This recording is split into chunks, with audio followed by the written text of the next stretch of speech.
Hello everybody, welcome और welcome back to my channel. तो आज की वीडियो में हम बात करेंगे कि नीट के लिए जो स्टूडेंट्स मल्टीपल ड्रॉप लेते हैं, क्या ये उनकी चॉइस होती है या फिर कोई केयरफुली प्लान्ड मतलब स्ट्रैटेजी होती है हमारे कोचिंग इंस्टीट्यूट्स की, है ना। तो ये टॉपिक थोड़ा सा कंट्रोवर्शियल है बट इम्पॉर्टेंट भी उतना ही है ना। तो मेरे को लास्ट टाइम कोई कमेंट आया था, उस वजह से मैंने सोचा कि मैं इस टॉपिक पर एक अच्छा सा वीडियो बनाती हूँ कि मतलब किस हद तक हमें कोचिंग वाले मतलब पुश करते हैं ड्रॉप लेने के लिए, और कब हमारा ही माइंडसेट ऐसा होता है कि हम इस लूप में फंसते चले जाते हैं। Let's start the video. आज हम बात करने वाले हैं एक ऐसे टॉपिक पर जो नीट एस्पिरेंट्स के लिए बहुत इंपॉर्टेंट है, how NEET coaching institutes openly encourage students to take multiple drops, है ना। अगर आप ये ड्रॉप लेने का सोच रहे हो या अभी ड्रॉप ईयर में हो तो ये वीडियो एंड तक नोटिस किया है, जब रिजल्ट आता है तो कोचिंग वाले मतलब अपना एक प्रॉपर वीडियो बनाएंगे या फिर एक ओरिएंटेशन रखेंगे, है ना, जिसमें वो बात करेंगे तुम में पोटेंशियल है, तुम आराम से अगले साल कर सकते हो, या फिर इस साल तुम्हारा बेस बन गया है ना। वो आपको हर तरीके से इस मतलब नीट के एग्जाम से एकदम इमोशनली कनेक्ट करने की कोशिश करेंगे, और वहां से स्टार्ट होता है उनके नेक्स्ट ईयर का एनरोलमेंट। बस एक साल ड्रॉप और ले लो, तुम्हारा जो AIR है वो अंडर 1000 आ जाएगा, या फिर नेक्स्ट ईयर तुम्हारा सिलेक्शन पक्का है, थोड़ी सी मेहनत और कर लो, है ना। ये सारी लाइंस होती है जो हम सबने कहीं ना कहीं सुनी होती है ना। बट हम ये चीज भूल जाते हैं कि जो नीट कोचिंग इंस्टीट्यूट्स होते हैं उनका जो बिजनेस मॉडल ही होता है ना, वो पूरा का पूरा ड्रॉप मल्टीपल ड्रॉप कल्चर पे टिका हुआ होता है। तो ये क्या सच में कोई गाइडेंस होती है या फिर कोई ऐसी carefully crafted strategy, marketing strategy होती है स्टूडेंट्स के लिए? So let's find out it. NEET coaching एक मल्टी करोड़ इंडस्ट्री बन चुकी है। कोटा, हैदराबाद, दिल्ली, पटना, हर जगह इंस्टीट्यूट्स का ढेर लगा है। एक स्टूडेंट पर लाखों का रेवेन्यू, मल्टीपल ड्रॉप ईयर्स मतलब मल्टीपल रेवेन्यू साइकिल। एक स्टूडेंट अगर 2-3 साल तक ड्रॉप लेता है ना, या फिर उनके मतलब कोचिंग इंस्टीट्यूट में एनरोल रहता है, तो उससे वो 5 से 8 लाख तक का पैसा आराम से कमा सकते हैं। उनके लिए आपका सिलेक्शन फर्स्ट अटेम्प्ट में हो या थर्ड, प्रॉफिट उनका बढ़ना चाहिए। और इसी माइंडसेट के साथ शुरू होती है soft selling of one more drop, क्योंकि उन्हें ये बात बहुत अच्छे से पता होती है कि जब एक स्टूडेंट फेलियर फील करता है, इमोशनल होता है, तो वो बहुत ज़्यादा वर्नरेबल होता है ना। और वहाँ से मतलब वो अपना एनरोलमेंट बहुत आराम से उससे करवा सकते हैं। हर कोचिंग हर साल अपने टॉपर्स को हाईलाइट करती है, लेकिन इनमें बहुत सारे ऐसे स्टूडेंट्स होते हैं जो पहले से ही अचीवर्स होते हैं। वो एम्स दिल्ली का टारगेट सेट करके वहाँ पर आते हैं, है ना। और इनमें से कुछ ऐसे बच्चे होते हैं जिनका सेकंड या थर्ड ड्रॉप में एम्स में या काफ़ी अच्छे कॉलेजेस में सिलेक्शन हो जाता है, तो कोचिंग को एक और एग्जाम्पल मिल जाता है। पर हम यहाँ पर भूल जाते हैं कि हर किसी का जो स्ट्रगल है या हर किसी का जो सिचुएशन है वो बहुत ज़्यादा डिफरेंट है, मेंटली भी, फिजिकली भी, फाइनेंशियली भी, हर तरीके से। तो हम हर चीज़ को अपने आप से हमें कनेक्ट नहीं करना चाहिए। ऐसे फेलियर वाले रिजल्ट के बाद ना हम कंफ्यूज होते हैं, पेरेंट्स भी कंफ्यूज होते हैं। उस टाइम कोचिंग वाले आराम से उनसे काउंसलिंग करके बात करते हैं कि हाँ बस एक साल की बात और है, और हर किसी को लगता है कि सिलेक्शन बस एक और साल की बात है। ये जो फोमो होता है ना, ये हर साल हजारों स्टूडेंट को second, third, fourth multiple drop लेने पे मजबूर करता है, बिना ये समझे कि जो उनकी रियल प्रॉब्लम है वो क्या है। उनकी स्ट्रैटेजी वीक है, या फिर मतलब उनका टेस्ट शेड्यूल सही नहीं है, या फिर सोशल आइसोलेशन होता है, एंजाइटी, डिप्रेशन होता है, सेल्फ वर्थ सिर्फ एक एग्जाम से जुड़ी होती है। हमारे ना कोचिंग में जो जेन्युइन टीचर्स थे वो लिटरली कहते थे कि जो स्टार बैच के या SRG बैच के स्टूडेंट्स होते हैं ना, वो रैंकर्स होते हैं, और बाकी सारे जितने भी बैच में स्टूडेंट्स होते हैं वो सिर्फ कोचिंग के बैंकर्स होते हैं। और लिटरली ये बात बहुत ज़्यादा सही है। मतलब जब हम देखते हैं इंस्टीट्यूट्स में कि स्टार्टिंग में जब वो एडमिशन लेते हैं, पहली बात तो उनके बैच के काफ़ी टाइप्स होते हैं। कोई नर्चर होगा, वो तो 11th वाले स्टूडेंट के लिए होता है, फिर इंथ्यूज होगा 12th वाले स्टूडेंट के लिए। उसके बाद जो वो गेम स्टार्ट होता है कि leader, achiever, achiever plus, alpha achiever, ऐसे ऐसे करके दुनिया भर के बैचेस है ना।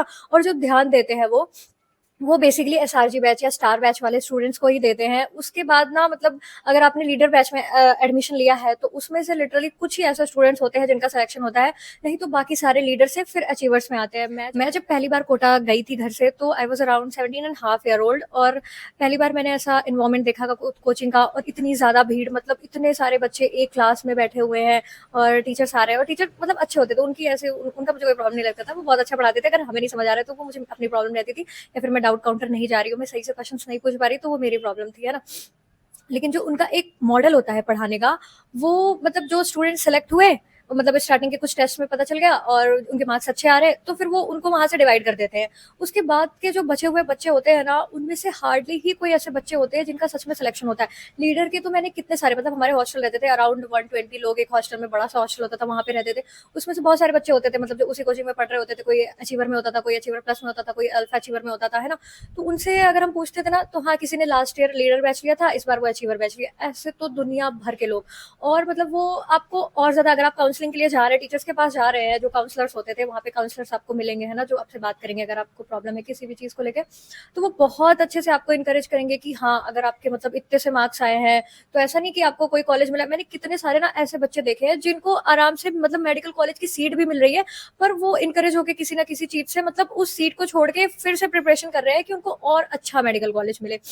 ये चीज़ तो मुझे सच में नहीं समझ में आई थी, क्योंकि जो हम एमबीबीएस करते हैं वो हर जगह की सेम होती है, चाहे आप किसी भी कॉलेज से करो, है ना। लेकिन कुछ लोग ऐसे होते हैं जो कर भी लेते हैं, है ना, ड्रॉप लेते हैं, पर उसमें से बहुत सारे ऐसे बच्चे होते हैं जिनका यार कुछ ना कुछ गड़बड़ हो जाता है, पर लास्ट ईयर उनको कॉलेज मिल रहा था, इस बार उनको नहीं मिल रहा है, इसी लूप में फंस के, है ना।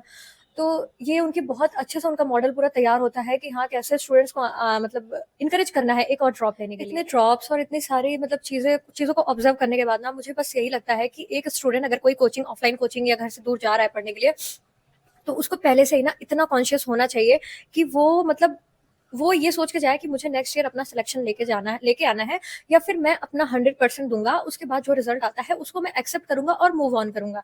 ये नहीं, मतलब एक चीज मैंने और ज्यादा देखी है वहाँ के मतलब जो हमारे साथ में स्टूडेंट्स रहते हैं या जो टीचर्स रहते हैं, मतलब वो प्राइवेट कॉलेज को ऐसा शो करते हैं जैसे उसको लेना कोई पाप हो गया। नहीं भाई, ऐसा कुछ नहीं होता। आपको अगर मिल रहा है, आप अफोर्ड कर सकते हो, तो आप आराम से उस कॉलेज को लो। आपको आगे भी पढ़ाई करनी है, सिर्फ एमबीबीएस करके ही नहीं रुकना है कि मैं जितने अच्छे कॉलेज से एमबीबीएस कर लूंगा, गवर्नमेंट कॉलेज से कर लूंगा, उतनी मेरी लाइफ सेट हो गई। नहीं, वहां से तो कुछ होता ही नहीं है। अभी पहले तो एमडी था, अभी तो सुपर स्पेशलिटी आपने कितने अच्छे से करी है वही आपको मैटर करेगा, है ना, चाहे आपने एमबीबीएस कहीं से भी करी हो। तो वो सारी चीजें हमें खुल के कोई भी नहीं बताता है। मतलब आपको जो एक और ड्रॉप लेने के लिए, मैं तो सच में बता रही हूँ, मुझे लोग भी ऐसे मिसगाइड करने वाले मिले वहां पे, है ना। और मेरे को कोचिंग इंस्टीट्यूट्स भी ऐसा ही मिला कि हाँ, मतलब जो बहुत अच्छे से इनकरेज कर रहा है कि आप एक और ड्रॉप ले लो। और सबसे बड़ी बात ये होती है ना कि आप वहां पे, आपको लगेगा ये नहीं कि आप अकेले इतने सारे ड्रॉप, आपको दुनिया भर के बच्चे मिल जाएंगे। तो फिर आपको और लगेगा कि ये तो काफी ज्यादा नॉर्मल चीज है ना। कोई 6 ड्रॉप लेके पढ़ रहा है, कोई 7 ड्रॉप लेके पढ़ रहा है। भाई मैंने 10-10 12-12 ड्रॉप वाले लोग देखे हैं कोटा में। तो ये तो उस टाइम तो हमें लगता है कि हाँ, मतलब मैं तीसरा ड्रॉप ले रही हूँ तो इतनी कोई बहुत बड़ी बात नहीं है, मैं क्या पता बहुत अच्छे से पढ़ लूँ तो नेक्स्ट ईयर में सिलेक्शन हो जाए। ये चीज हमारे माइंड में आती है जब हम अपने आसपास ऐसे लोगों को देखते हैं। पर हमें खुद से कॉन्शियस होना चाहिए, क्योंकि लाइफ और भी आगे है, हमारे पास और बहुत सारे ऑप्शन है अदर देन नीट, है ना। तो हमें बस उसी चीज को, जब हम छोटे होते हैं और हम इतनी ज्यादा मतलब किसी चीज से हमारी अटैचमेंट हो जाती है ना, तो सच में मैं अभी आपको बता सकती हूँ कि मैंने कितनी मुश्किल से, या अभी भी शायद मतलब मेरे माइंड से वो जो नीट से वो अटैचमेंट वाली चीज होती है ना, वो मैं नहीं निकाल पाई हूँ, या फिर मैं बहुत मुश्किल से कोशिश कर रही हूँ उस चीज से बाहर आने की कि हाँ, अब ये फील्ड मेरे लिए नहीं है, मुझे नहीं करना है। जो स्टूडेंट्स पहले से ही काफी ज्यादा कॉन्शियस और फोकस्ड होते हैं ना, वो इन चीजों में कभी नहीं फंसते। वो आते हैं, पढ़ते हैं, स्टार बैच में जाते हैं, अपना सिलेक्शन लेते हैं और वहां से मूव ऑन हो जाते हैं, अपने कॉलेज लाइफ में आ जाते हैं। पर जो स्टूडेंट्स ना या तो मतलब पेरेंट्स के फोर्स करने से जाते हैं, या फिर वहां जाने के बाद कंफ्यूज हो जाते हैं, या फिर डिस्ट्रैक्टेड रहते हैं, उनके साथ ही ये प्रॉब्लम होती है मल्टीपल ड्रॉप्स वाली, है ना। नहीं तो अगर आप कॉन्शियस हो, आपके साथ ये प्रॉब्लम होगी नहीं, क्योंकि आप जाओगे और आप अपना 100% दोगे और आप सेटिस्फाई रहोगे। मैं सच में बताऊं तो मैं अपने किसी भी ड्रॉप में सेटिस्फाई नहीं थी, क्योंकि मैं अपना 100% किसी ना किसी वजह से दे ही नहीं पाई थी, है ना। तो जब भी हम अपना 100% देते हैं ना, हम तभी सेटिस्फाई होते हैं कि यार इससे ज्यादा तो मैं कर ही नहीं सकती थी। तो ये मेरा हो गया, अब इससे मतलब इस फील्ड में अगर मेरे को कॉलेज मिलता है तो जाना, नहीं मिलना है तो मुझे कुछ और करना है। पर हम जब डिस्ट्रैक्टेड होते हैं ना, तभी हमें इस चीज से भी अटैचमेंट रहेगी और बैक ऑफ द माइंड कुछ और भी चलता रहेगा। तो हमें अपनी वो हैबिट को सुधारने की सबसे ज्यादा जरूरत है। और जब भी हम ड्रॉप ले रहे हैं ना, तो उस टाइम हमें ड्रॉप लेने से पहले ये चीज अपने आप से सवाल करना चाहिए कि मेरी ऐसी क्या मिस्टेक्स थी जो मैं रिपीट नहीं करना चाहूंगी इस बार। क्योंकि अगर हम अपनी गलतियों को रिपीट कर रहे हैं तो हमें ड्रॉप लेने का कोई मतलब नहीं, क्योंकि वो तो हमारे लास्ट ईयर जैसा हमने जो गलतियां की थी वो हम इस बार करेंगे, तो जैसा लास्ट ईयर हमारा रिजल्ट आया था वैसा इस बार आएगा। तो हमें ऑनेस्टली सच में खुद से ये क्वेश्चन करना चाहिए। उसके बाद अगर हमें मूव ऑन करना है, या फिर हमें किसी और कोर्सेज में जाना है, या फिर हमें ड्रॉप लेना है, वो डिसीजन लेना चाहिए।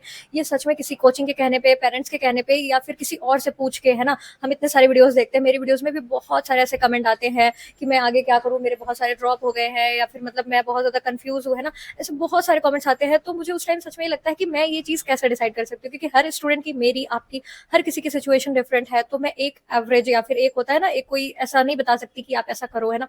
वो चीज डिसाइड करने वाले हम। हाँ, मुझे पता है कि हम बहुत ज्यादा मेंटली कंफ्यूज होते हैं, हमें उस टाइम नहीं समझ आता है। लेकिन सच में अगर हम शांत होकर, शांत मन से, मतलब आराम से बैठ के अगर ये चीज सोचे कि मुझे क्या करना चाहिए जिसमें सिर्फ मेरा खुद का भला हो, क्योंकि दुनिया भर के लोग ना, हर कोई अपने पीछे ही लगा है। कोई आपके बारे में ये नहीं सोचेगा कि आपका अच्छा हो, कोई आपके बारे में सच में ये बिल्कुल, आपके अलावा कोई आपका अच्छा नहीं सोच सकता। ये चीज हमें अपने माइंड में रखनी चाहिए। मैंने तो बहुत सारे लोग देखे जो अपने फ्रेंड्स को देख के ड्रॉप लेते हैं, या फिर उनका फ्रेंड उनके साथ पढ़ रहा है तो वो भी सोच रहे हैं कि हाँ, हम साथ में पढ़ेंगे। पर सच में ऐसा कुछ भी नहीं होता। अगर हमारा मन नहीं है या फिर हमारा मन है, तभी हमें ड्रॉप लेना चाहिए या नहीं लेना चाहिए। हमें बिल्कुल भी इस चीज में तो नहीं पढ़ना चाहिए कि हाँ, हाँ सामने वाला ले रहा है या मेरा दोस्त है ले रहा है उसका, या फिर किसी का फ्रेंड होता है कि वो लिया होता है और उसका सेकंड थर्ड फोर्थ ड्रॉप में सिलेक्शन हो जाता है, तो हम सोचते हैं हाँ उसने लिया था उसका हो गया, मैं भी ले लेता हूँ। पर हमें नहीं पता कि वो मतलब किस उसकी क्या पता थोड़ी सी प्रॉब्लम रही हो जो उसने मतलब अच्छे से उसने सॉल्व कर ली, उसका सिलेक्शन हो गया, और क्या पता आप अपनी प्रॉब्लम को ध्यान ही नहीं दे रहे, आप बस यही देख रहे हैं कि हाँ उसका सेकंड थर्ड में हो गया था तो मेरा भी हो जाएगा। हमें ना एक अपने माइंड में इसको ऐसा फिट करके नहीं रखना चाहिए, हमें अपनी एकदम प्रैक्टिकल होना चाहिए, लॉजिकल होना चाहिए अपने ड्रॉप लेने से पहले। और बहुत सारे लोग ना ये सोच के भी ड्रॉप लेते हैं कि मतलब हमारे पास इसके अलावा और क्या ही अच्छा करने के लिए, क्योंकि वो अवेयर नहीं होते हैं। जैसे मैं नहीं थी, मुझे लगता था कि अगर मैंने नीट नहीं किया तो और क्या अपॉर्चुनिटी है, मुझे और कुछ समझ ही नहीं आता था, है ना। तो हमारे पास बहुत सारे अल्टरनेटिव अपॉर्चुनिटीज होते हैं, जैसे BSc paramedical, psychology, research, nursing, BHMS, BAMS, BDS, drop लेने के साथ ऑनलाइन लर्निंग, इंटर्नशिप, ऐसे बहुत सारे चीजें होती है ना। तो ड्रॉप लेना गलत नहीं होता है, लेकिन बिना क्लैरिटी के ड्रॉप लेना ये हमारे लिए बहुत ज्यादा हार्मफुल हो सकता है। कोचिंग इंस्टीट्यूट्स का काम है पैसा कमाना, और आपका काम है सही डिसीजन लेना, है ना। हमें कोई इमोशनल ड्रॉप नहीं लेना चाहिए, हमें लॉजिकल होकर सोचना चाहिए। सो या दैट्स ऑल। अगर आपको वीडियो अच्छी लगी हो तो वीडियो में कमेंट करना, लाइक करना, सब्सक्राइब करना, and you may share if you like. Bye bye.